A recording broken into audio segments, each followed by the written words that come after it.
I am Carissa, 34 years old, working as a financial analyst in Chicago.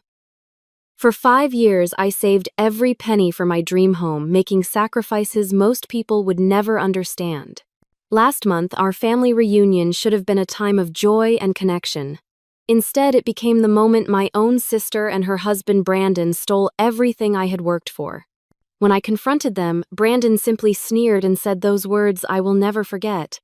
Before I continue this heartbreaking story, let me know where you are watching from and hit subscribe if you have ever had to stand up to family who took advantage of you. Trust me, what happened next changed everything.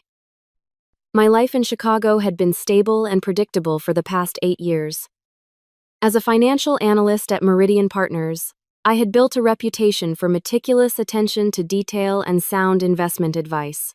The irony that I could protect millions of dollars for wealthy clients but failed to protect my own savings still stings to this day. My apartment was small, just a one-bedroom on the north side of the city. Nothing fancy, but it was mine. I drove a 10-year-old Honda that was paid off.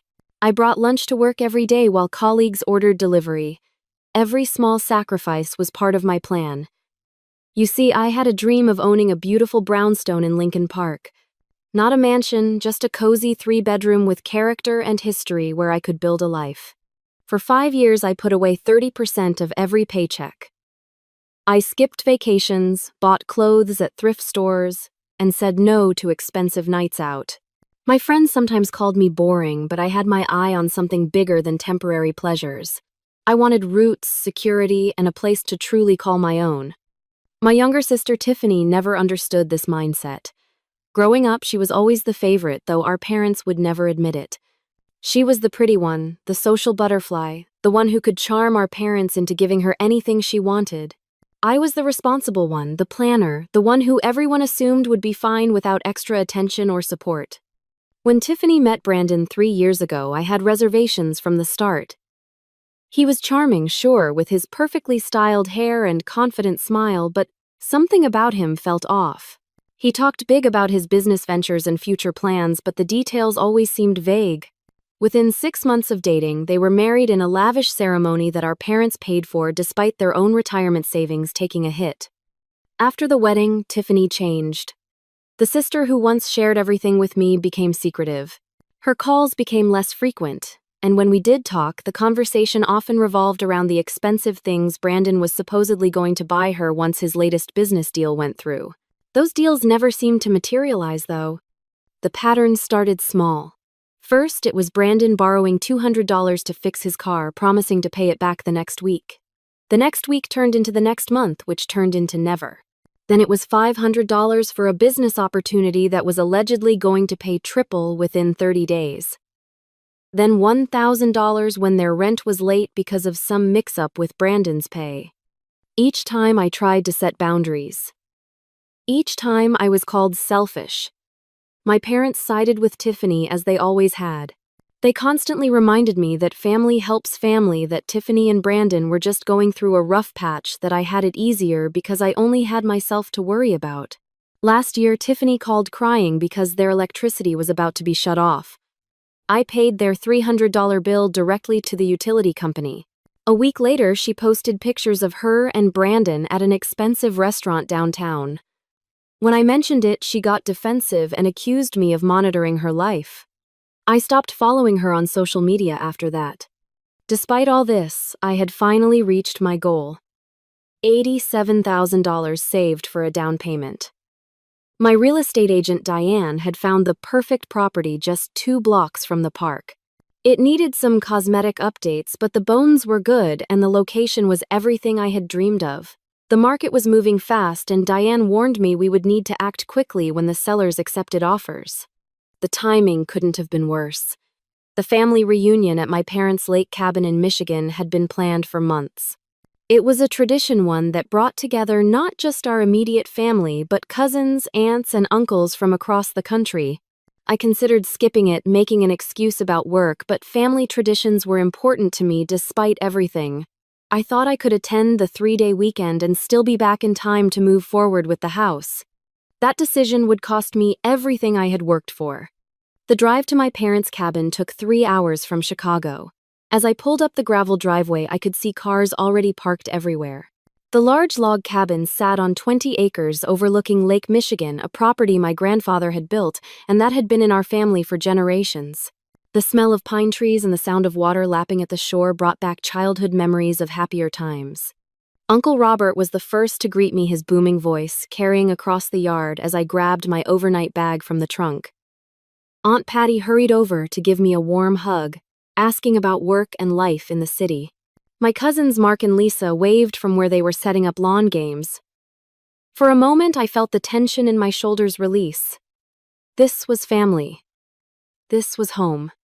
Then I saw Brandon walking toward me, a wide smile on his face. That was the first red flag. Brandon had never been particularly friendly to me. Usually he would offer a quick hello and then find an excuse to be elsewhere. But now he was approaching with open arms as if we were the best of friends. "Good to see you, Carissa. Here, let me take that," he said, reaching for my bag. "You look great. That promotion must be treating you well." I felt immediately on edge. I hadn't been promoted recently, and I certainly hadn't told Brandon about my work situation. I thanked him cautiously and looked around for my sister. Tiffany stood on the porch watching us. When our eyes met, she quickly looked away and busied herself with something in the cooler. Another red flag. As we walked toward the cabin, I noticed Brandon's wrist. He was wearing a watch I recognized from the luxury display cases I occasionally browsed, but never seriously considered.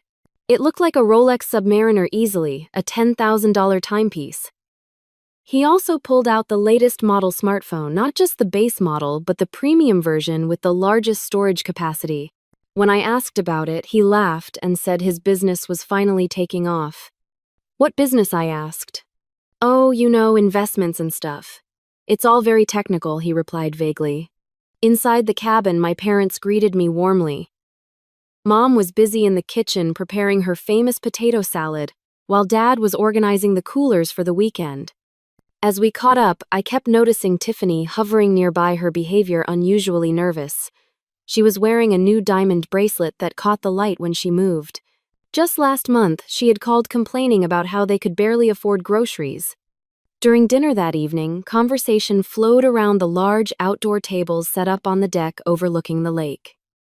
I found myself sitting next to my favorite cousin Emma, who was now a nurse in Detroit. As we caught up, I excitedly shared my news about finding the perfect house. "It's everything I ever wanted," I told her. 3 bedrooms, original hardwood floors, a little garden in the back. I can already picture myself having coffee on the front steps in the morning. I noticed Brandon had stopped his conversation and was listening intently to mine. He slid over closer to our end of the table. "That's amazing, Carissa. Congratulations," he said, seeming genuinely interested. "So what's the timeline look like? When do you close?" I explained that I was planning to submit an offer as soon as I returned to Chicago, hopefully closing within 30 days if all went well. "And you've got all the money ready to go, all in one account?" Brandon asked, his questions becoming oddly specific. At the time, I didn't think much of it. People are often curious about real estate transactions, and I was excited to talk about my plans. I shared that yes, I had been saving for years and had everything ready for the down payment. After dinner, as everyone was helping clean up, Brandon approached me again. His phone was in his hand and he looked frustrated. "My phone just died and I need to check something important for work. Do you mind if I borrow yours for just a minute?" he asked. Without thinking twice, I unlocked my phone and handed it to him. My mom called for help in the kitchen, and I spent the next 15 minutes washing dishes and storing leftovers. When I returned to the living room, Brandon casually handed back my phone, thanking me for the favor. Later that night, as I was getting ready for bed in the small room I was sharing with my cousin Emma, I checked my own emails. I noticed my banking app had been opened recently, which struck me as odd since I hadn't checked it that day. I dismissed it as a glitch, or maybe I had opened it absent-mindedly earlier. The rest of the weekend was filled with family activities. Saturday morning, fishing off the dock with my dad and uncles. An afternoon hike through the woods with my cousins. A big barbecue at night with stories around the fire pit. For those brief days, it felt like old times. Tiffany even seemed to relax as the weekend progressed, joining me for a sunrise walk on Sunday morning where we talked like we used to years ago. By Sunday afternoon, as everyone was packing up to leave, there were emotional goodbyes and promises to get together more often.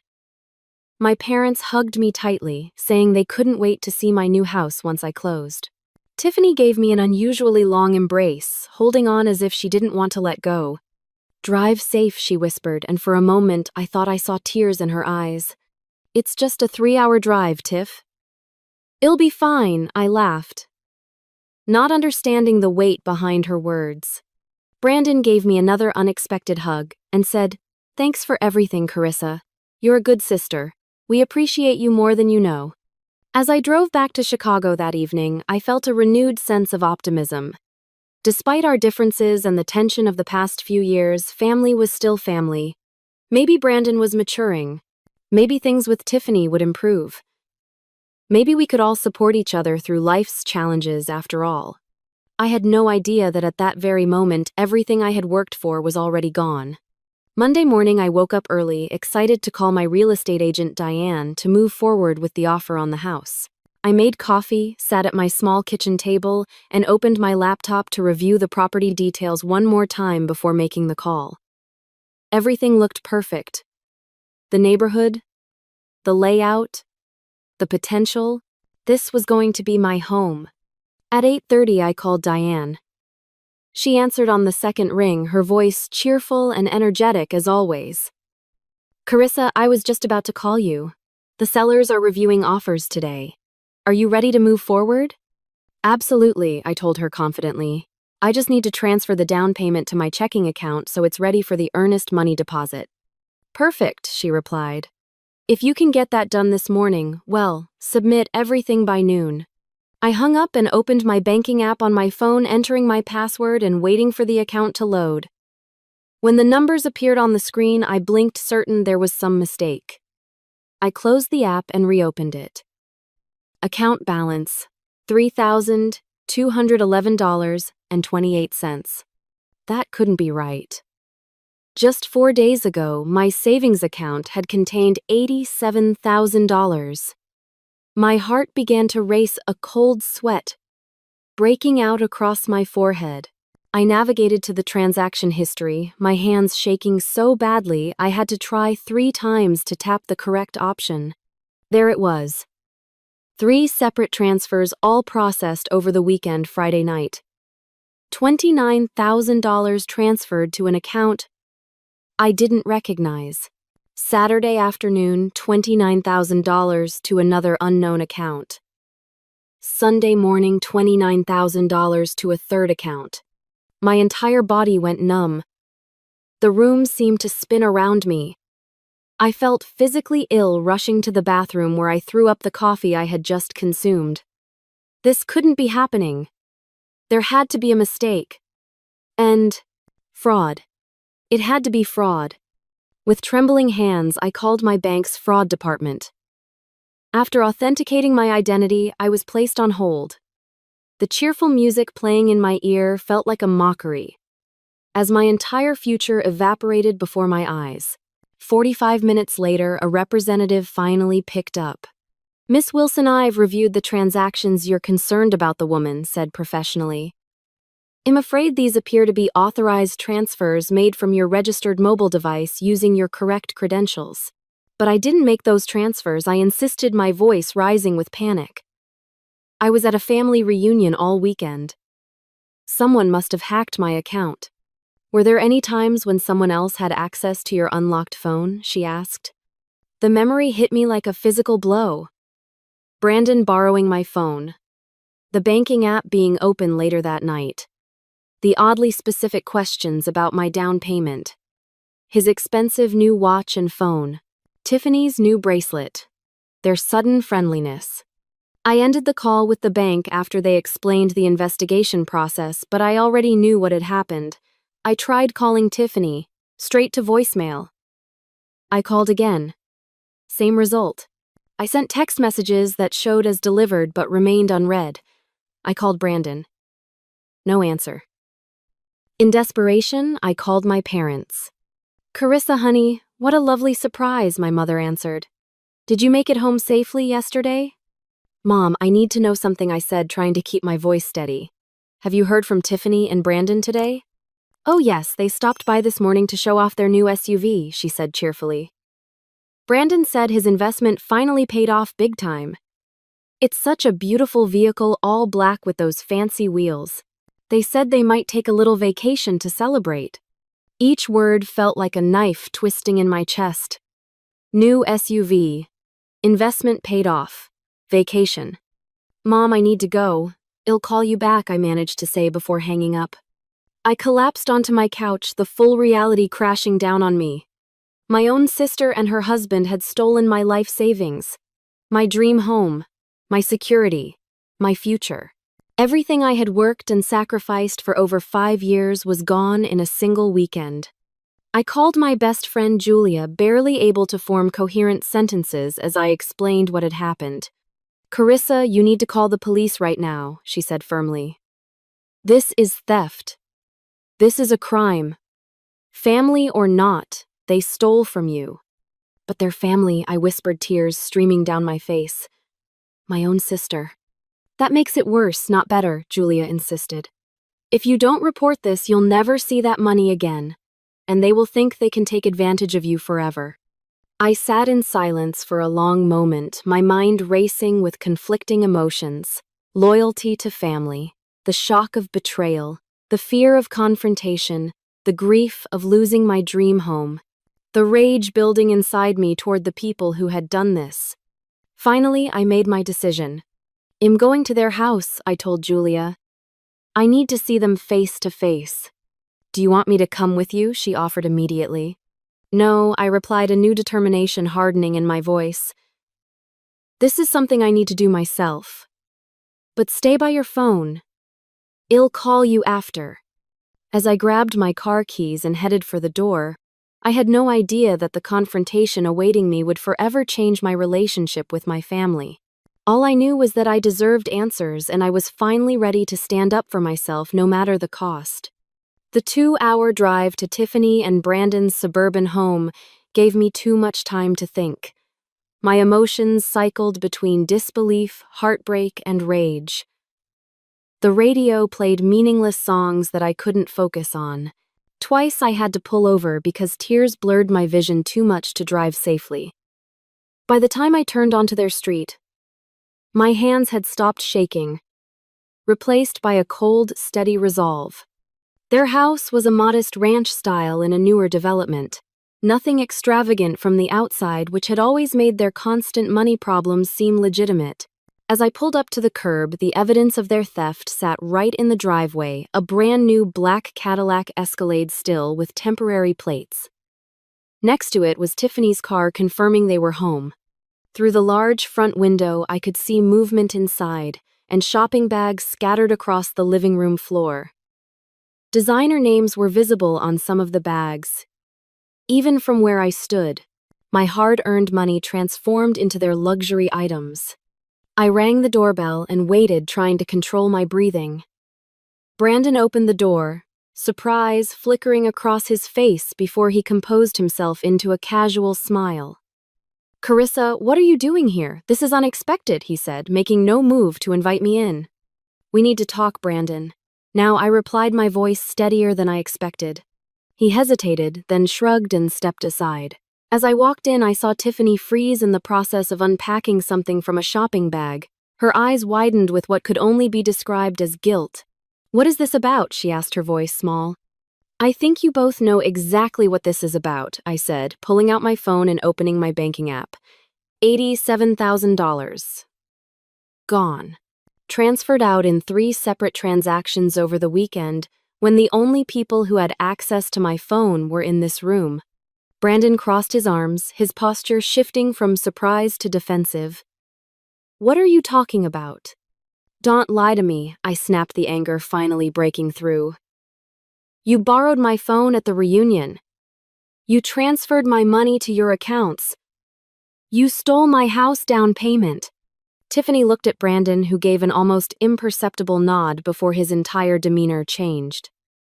The friendly mask dropped, completely replaced by a cold smugness I'd glimpsed before, but never seen so openly displayed. "Prove it," he challenged. I pulled up the transaction history on my phone and held it up. 3 transfers, all made when my phone was in your possession. The exact weekend you suddenly have money for a new SUV and designer shopping sprees. Tiffany at least had the decency to look uncomfortable, her eyes darting between Brandon and me. She started to speak, but Brandon cut her off. "So what if we did?" he said, his voice taking on a sneering quality that made my skin crawl. "We needed it more than you.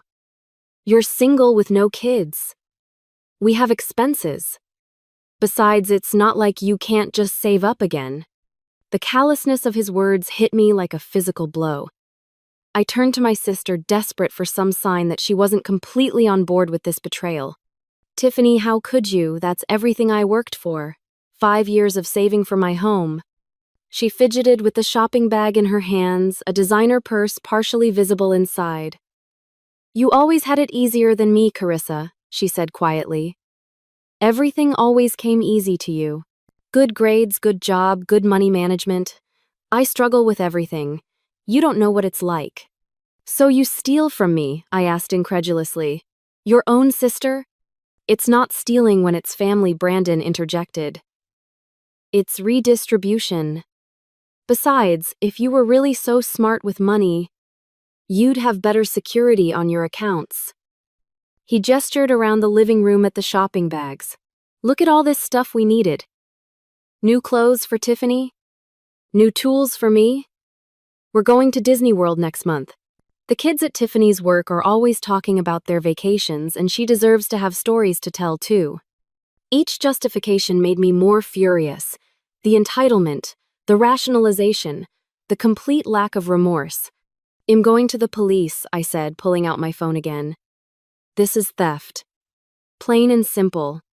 Brandon's face darkened. "You do that and, well, make sure the entire family knows how selfish you are. Your own sister needed help and you chose a house over family. What do you think your parents will say? The whole extended family. Who do you think they'll believe? The sister who's always been difficult and uptight, or the one with the cute family who just needed a little help?" I turned to Tiffany again, desperate for her to see reason. "Is that what you'll tell them, that I wouldn't help you? After all the times I've bailed you out, paid your bills, loaned you money you never repaid." For a moment, I thought I saw a flicker of shame in her eyes. But then she moved closer to Brandon, physically taking his side. "You always act like you're better than everyone, Carissa," she said, her voice gaining confidence from Brandon's approving nod. "Always so perfect with your financial planning and your career goals. Maybe this is the universe balancing things out. Besides, it's just money. You can make more. Family is forever." "Just money," I repeated, my voice breaking. "It was my future, my home, my security. Everything I worked for." Brandon laughed, the sound cutting through me like glass. "Well, now it's our future. Our security. Go back to your little apartment and start over. Maybe save faster this time." The cruelty of their responses left me speechless. These people who shared my blood, who I had helped repeatedly despite my own financial goals, were not only stealing from me, but mocking me for caring about what they had taken. "You know what the funny thing is?" Brandon continued, clearly enjoying my distress. "You practically handed it to us. All that talk about your savings at dinner, leaving your phone unlocked. It was almost too easy." Something inside me snapped at his words. Without another word, I turned and walked out the door, their laughter following me to my car. I managed to drive around the corner before the tears came, blinding and violent. I pulled over and called Julia, barely able to speak through my sobs. "I'm coming to get you," she said immediately after I explained what had happened. "Stay where you are. Don't drive like this." 30 minutes later, Julia pulled up behind my car. She drove me back to Chicago in my vehicle while her husband followed in theirs. The entire drive back, I stared out the window, feeling hollowed out and betrayed in a way I had never experienced before. My dream home, my financial security, and my relationship with my sister were all destroyed in a single weekend. And the worst part was knowing that my family might actually take their side if Brandon spun the story well enough. After all, they always had before. But as we crossed the city limits back into Chicago, something else began to form inside me. A determination, a resolve. This time would be different. This time, I would fight back. The next few days passed in a blur of grief and shock. I called in sick to work, unable to face colleagues or clients in my current state. My apartment, which had always felt like a temporary stop on the way to my real home, now felt like a prison of shattered dreams. Every corner reminded me of what I had lost and the betrayal that had taken it from me. On Wednesday morning, an email from Diane, my real estate agent, appeared in my inbox. Great news. The sellers accepted offers yesterday. Are you ready to submit yours? I stared at the screen, tears welling up again. The perfect house, the one I had pictured myself in for years to come, would go to someone else. With trembling fingers, I typed a response explaining that my financial situation had unexpectedly changed and I could no longer make an offer. I couldn't bring myself to tell her the truth of what had happened. Her reply came quickly, full of sympathy and encouragement that other houses would come along when I was ready. But we both knew that in Chicago's competitive market, finding another perfect match at that price point could take years. Years of saving that I would have to start all over again. By Thursday, my parents had called several times, leaving increasingly concerned voicemails. I finally answered on their fourth attempt, trying to keep my voice neutral. "Carissa, what's going on?" my father asked immediately. "Tiffany says you've been making wild accusations against her and Brandon. Something about them stealing money. She's very upset." So they had already started spinning their version of events. I wasn't surprised, but the reality of it still stung. "Dad, they took my savings," I said flatly. $87,000 that I was going to use for a house down payment. Brandon used my phone at the reunion to transfer it all out. "Honey, there must be some misunderstanding," my mother chimed in on the extension. "Brandon told us his investment finally paid off. That's where their money came from." "What investment, Mom?" I asked, frustration rising in my voice. When has Brandon ever had a successful business venture? When has he ever had money to invest in the first place? There was an uncomfortable silence before my father spoke again, his tone conciliatory. "Look, Carissa, even if what you're saying is true, which I'm not saying it is, but even if it were, isn't it better to just let this go? For the sake of family peace, Tiffany is your sister. Blood is thicker than water." I couldn't believe what I was hearing. Even faced with the obvious truth, they were still making excuses for Tiffany and Brandon. "So I should just accept that they stole my life savings?" I asked incredulously. "Just forget about it for family peace. We could help you with a new down payment," my mother offered hesitantly. "Not the whole amount, of course, but maybe $5,000 to get you started again." Family has to stick together, Carissa. The implication was clear. They believed me on some level, but were still choosing the path of least resistance. Still enabling Tiffany and Brandon. Still expecting me to be the reasonable one who would sacrifice for the sake of harmony. "I need to go," I said abruptly. "I'll call you later." After hanging up, I sat in stunned silence. If my own parents wouldn't support me, what chance did I have of getting justice? Later that evening, a knock at my door startled me from my daze. Julia stood there holding grocery bags in one hand and a bottle of wine in the other. "You haven't been answering texts, so I'm implementing best friend emergency protocols," she announced, pushing past me into the apartment. She set the bags down and turned to face me, her expression serious. "You're not giving up, are you?" "What choice do I have?" I asked, slumping onto the couch. "My parents basically told me to forget about it for the sake of family peace." Julia began unpacking the groceries, her movements precise and determined. "That is exactly what people like Brandon count on. That decent people will choose peace over justice. That victims will stay quiet to avoid conflict." She handed me a glass of wine and sat beside me on the couch. "I have someone I want you to talk to. Stephen Lewis. He's a lawyer who specializes in fraud cases. And he's a friend who will give you a consultation for free. I don't know, Julia, I sighed. Taking legal action against my own sister is exactly what you should do, she finished firmly. Carissa, listen to me. This isn't about the money anymore. This is about you standing up for yourself. If you let them get away with this, what message does that send? That you're a doormat they can walk all over whenever they need something. Her words stung, but I knew she was right. This pattern with Tiffany and Brandon would never end unless I put a stop to it. The next day I met with Stephen Lewis in his downtown office. He was a sharp-featured man in his 50s, with kind eyes that balanced his otherwise intimidating demeanor. I told him everything from the family dynamics to the specifics of the theft. You have a strong case, he said after I finished. The transfers were made without your authorization from your device while it was in their possession. The timing aligns perfectly with their sudden purchases. It's not just circumstantial evidence. My stomach twisted. But would I have to testify against my own sister? Stephen leaned forward, his expression softening slightly. Miss Wilson, family fraud is more common than you might think. It's also one of the most underreported crimes because of exactly the conflict you're feeling right now. But ask yourself this. If a stranger had stolen $87,000 from you, would you hesitate to report it?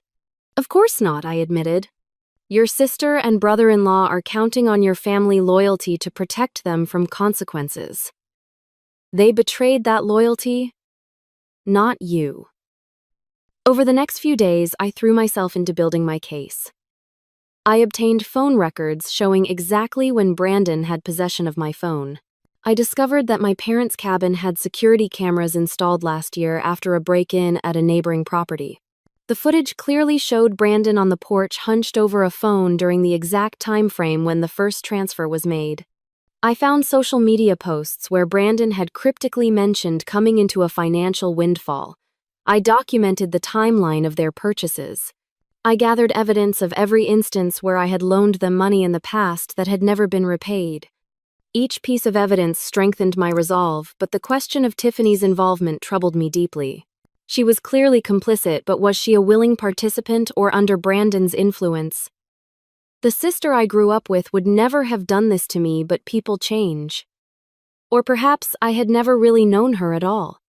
The most difficult part was preparing for the family fallout. Stephen warned me that taking legal action would likely cause a permanent rift with some family members. Was I prepared for that possibility? At first, the thought terrified me. Despite everything, family had always been my anchor. But as I reflected on recent years, I realized that what I thought of as family loyalty had become a one-way street. I gave, they took. I compromised, they demanded. I forgave, they repeated the same behaviors. A week after the discovery, I was ready. Stephen had prepared the legal documents. The bank fraud department had completed their preliminary investigation. The police report had been filed. Everything was in place for the next step. I called Julia the night before. Thank you for pushing me to do this, I told her. I don't think I would have had the courage without you. You're stronger than you give yourself credit for, Carissa, she replied. Always have been. You just needed a reminder. That night I barely slept. Tomorrow would change everything for better or worse, but for the first time since discovering the theft, I felt something other than despair. I felt powerful. I felt righteous. And most importantly, I felt like myself again. The following Saturday, I drove back to Tiffany and Brandon's house, my car now filled with purpose rather than grief. In the passenger seat sat my large designer bag, a Christmas gift from a grateful client last year. It contained every piece of evidence, every legal document, and every ounce of courage I had managed to gather over the past week. As I pulled up to their house, I noticed the new Escalade still prominently displayed in the driveway like a trophy. The curtains in the front window were open, giving me a clear view of Tiffany moving around inside. This time there would be no surprise visit. I had texted them that morning, saying we needed to talk about a family matter. Brandon had replied with a dismissive, "Just stop by whenever we're around all day." I took a deep breath, grabbed my bag, and walked to the door with my head held high. When I rang the doorbell, Brandon answered almost immediately, that same smug expression on his face from our last encounter. "Back for more family drama?" he asked, his tone mockingly light. "I thought you'd be busy saving for your next down payment by now." I forced a neutral expression and stepped inside without waiting for an invitation. Tiffany was in the living room, surrounded by shopping bags from high-end stores. She at least had the decency to look uncomfortable at my arrival. "Carissa, I wish you'd call before just showing up," she said quickly, pushing some of the bags behind the couch. I noticed a stack of brochures on the coffee table. Disney World vacation packages, exactly as Brandon had mentioned during our last confrontation. My money funding their family vacation while I had to start over from scratch. Brandon closed the door and leaned against it, arms crossed. "So what's this family matter you wanted to discuss? More accusations? Or have you finally come to your senses and realized that family helps family?" His condescending tone made my blood boil, but I maintained my composure. I looked directly at Tiffany instead of him. "I wanted to give you both one chance to make this right," I said calmly. "Return my money and we can discuss a payment plan that doesn't involve the courts." Brandon laughed loudly, the sound echoing through the room. "Are you still on about that? We told you the money was from my investment finally paying off. Stop being so dramatic." Tiffany nodded in agreement, though she wouldn't meet my eyes. "It's true, Carissa. Brandon's been working on this deal for months. The timing was just a coincidence." I set my bag down on the coffee table with deliberate slowness. "Then you won't mind what's coming next." They both looked momentarily confused, then Brandon snorted dismissively. "What more empty threats going to tell Mom and Dad again? They already agreed this is just a big misunderstanding." As they laughed, a loud bang shook the house. All three of us jumped heads, turning toward the front door where the sound had come from. The door flew open with enough force to hit the wall behind it. In the doorway stood two police officers in uniform, followed by a woman in a suit who I recognized as Diana Martinez from the bank's fraud investigation team. Behind them was Stephen, my lawyer, holding a briefcase. The looks on Tiffany and Brandon's faces would have been comical under different circumstances. Pure shock followed by confusion, followed by the first flickers of fear.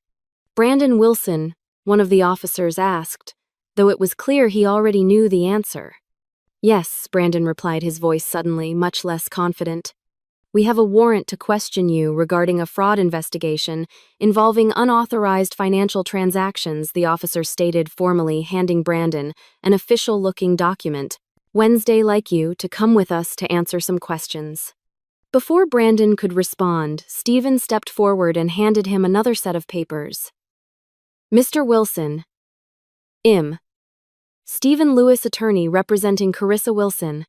This is notice of a civil lawsuit being filed against you for the fraudulent transfer of $87,000 from my client's accounts. We have documentation proving the transfers were made from her phone while it was in your possession, along with evidence of your subsequent spending of those funds." Brandon's face had drained of all color. "This is ridiculous." "You're making a mistake," he stammered, looking desperately at Tiffany for support. Miss Martinez from the bank stepped forward next. "Mr. Wilson, our investigation has confirmed that the transfers in question were made from Miss Carissa's phone during times when she has provided evidence it was in your possession. The receiving accounts have been traced to shell accounts opened in your name 3 days before the transfers occurred. This constitutes digital theft and banking fraud, both federal offenses." The calculated precision of my response team left Brandon speechless. His mouth opened and closed several times, but no words came out. Tiffany had shrunk into the couch, tears already streaming down her face. What perfect timing. As the officers were explaining Brandon's rights to him, the front door opened once more. My parents walked in, followed by my Uncle Robert and Aunt Patty. I had called them all that morning, asking them to meet me at Tiffany and Brandon's house at exactly 11:30 to discuss an important family matter. "What's going on here?" my father demanded, taking in the scene with wide eyes. "Why are there police officers?" I turned to face my family, my voice steady and clear. Brandon stole my entire savings using my phone during the family reunion. $87,000. The money for my house. The bank has confirmed it. The police are investigating, and I'm suing them both to get it back. My mother gasped, her hand flying to her mouth. My father's expression darkened as he looked between me and Brandon, the truth finally sinking in. Is this true? He asked Brandon directly. Before Brandon could formulate a denial, Tiffany broke down completely. It was his idea, she cried, pointing at Brandon. He said we deserved it more than she did. He said she'd just save it up again. I told him it was wrong, but he said family helps family. Brandon's face contorted with rage. Shut up, Tiffany, he hissed. Don't say another word. But the dam had broken. Tiffany continued through her sobs. He planned it all weekend. He watched for a chance to get her phone. He already had the account set up. He transferred it in 3 batches, so it wouldn't trigger fraud alerts. He said no one would believe her if she accused us. The officers exchanged glances clearly, considering this an admission. They moved toward Brandon, who was now backing away. Sir, we're going to need you to come with us now, one of them said firmly. What followed was a blur of activity. Brandon was escorted out to the police car for formal questioning. Miss Martinez took photographs of the recent purchases still scattered around the house as evidence. Stephen conferred with my parents, explaining the legal process that would follow. Tiffany remained on the couch, sobbing uncontrollably. After everyone else had moved outside or to other rooms, I sat beside her, maintaining a careful distance. How could you do this to me? I asked quietly. After everything, how could you steal from your own sister? She looked up, her makeup streaked down her face. He controls everything, Carissa. The money, the decisions, everything. At first it was romantic how he took charge, but then… She trailed off, shaking her head. It's no excuse. I knew it was wrong. I just didn't know how to stop it once it started. I wanted to comfort her out of habit, but I held back. Years of being the responsible sister, the one who fixed everything, made it difficult. But this wasn't something I could or should fix with a hug and forgiveness. You had choices, Tiffany. You could have warned me. You could have said no. You could have called me afterward. Instead, you went shopping with my money and planned a vacation. She nodded miserably. I know. I got caught up in it all. The nice things, the vacation we could never afford before. It was like a fantasy. But these past few days, I've barely slept. The guilt. I just kept telling myself you'd be okay because you're always okay. My parents re-entered the room, both looking shell-shocked. They sat across from us, my father leaning forward with his elbows on his knees. We owe you an apology, Carissa, he said, his voice heavy with regret. We should have believed you immediately. We should have questioned where their money suddenly came from. My mother nodded tearfully. We always thought we were helping Tiffany by giving her extra support, but maybe we were just teaching her that she didn't have to be responsible for her actions. It was the first time I had ever heard them acknowledge their role in enabling Tiffany's behavior. Under different circumstances, it might have been a healing moment. But the betrayal was still too fresh, the wound too deep. The bank will be freezing their accounts, I explained. The lawsuit will seek full restitution plus damages. I'm not backing down this time. Nor should you, my father said, firmly surprising me. This crossed every line. There have to be consequences. Tiffany sobbed harder at his words but didn't argue. For once, she was facing the reality of her actions without anyone rushing to shield her from the fallout. As I gathered my things to leave, I felt a strange sense of peace settling over me. The money wasn't back in my account yet.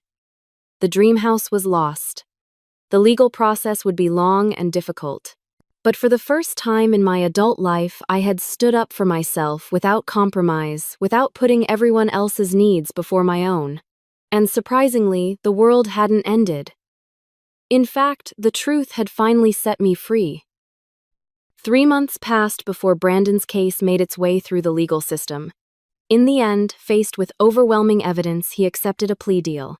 The court ordered full financial restitution of the $87,000 plus $15,000 in additional damages. He received 2 years probation and 200 hours of community service. The judge had been particularly stern, noting that family fraud was an especially egregious breach of trust. The money was returned to me through a court-monitored payment plan. Brandon's new SUV was sold along with most of their recent purchases. It wasn't an immediate recovery of everything that was taken, but it was justice in motion. Tiffany moved back in with our parents a week after Brandon's arrest. Their marriage, it seemed, could not withstand the strain of consequences finally catching up to them. She filed for separation, citing emotional manipulation and financial control as primary factors in her decision. Our relationship remained complicated. I wasn't ready to welcome her back into my life with open arms, but I didn't shut the door completely either. We began meeting once a month with a family counselor, slowly rebuilding a foundation that had been cracked long before the theft occurred. In our third session, she made a confession that took me by surprise.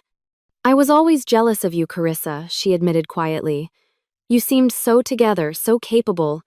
I felt like I was constantly failing in comparison. It was easier to resent you than to learn from you."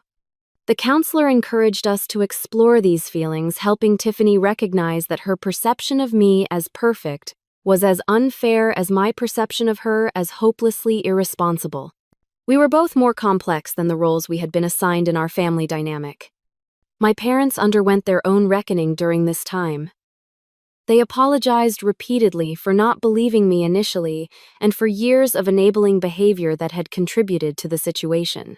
My father in particular seemed determined to make amends, offering financial help that I gently declined. This was something I needed to rebuild on my own terms. By the 6-month mark, I had received enough of the restitution money to begin house hunting again. The perfect brownstone was long gone, but Diane, my ever-patient real estate agent, helped me find a different property. It was smaller than my original dream home, but it had character and potential. Most importantly, it was mine, purchased with money that now carried the weight of a hard-won battle, rather than just years of careful saving. The day I closed on the house, Julia helped me move in, christening the new space with takeout Chinese food eaten on the floor of the empty living room. "Are you sad about losing the first house?" she asked as we broke open fortune cookies. I considered the question carefully. A little. It was perfect. But maybe it wasn't meant to be my home after all. This one feels right for where I am now. Which was true. The person who had saved for that first house was different from the woman who now held these keys. I had changed, grown stronger and more defined in my sense of self. This house would be filled with boundaries as well as dreams, with hard-earned wisdom as well as hope. The experience had transformed my approach to family as well. I learned that true family doesn't take advantage of your love. It doesn't use loyalty as a weapon or generosity as an expectation. Sometimes, the family you choose, like Julia, who had stood by me without hesitation, proves more reliable than the one you're born into. That didn't mean I had given up on my blood relatives.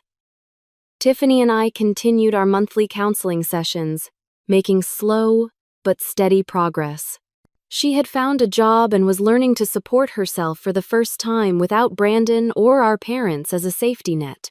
There were setbacks and difficult conversations, but also moments of genuine connection that gave me hope for the future of our relationship. I had also established clear boundaries with my parents. No more enabling behavior. No more expectations that I would be the responsible one who sacrifices for everyone else. No more looking the other way when someone crosses a line. They were uncomfortable with these changes at first, but gradually came to respect the new dynamic. As for Brandon, he remained on the periphery of our family, completing his community service and making the court-ordered payments. I had no desire to rebuild any relationship with him, and the rest of the family seemed to follow my lead in this decision. Some betrayals cut too deep for full reconciliation. Security became a priority in my new life. I implemented 2-factor authentication on all my accounts.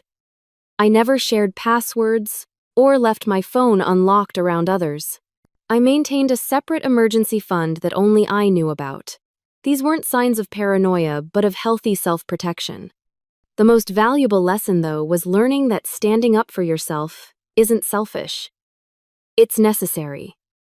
It's an act of self-respect that ultimately earns the respect of others.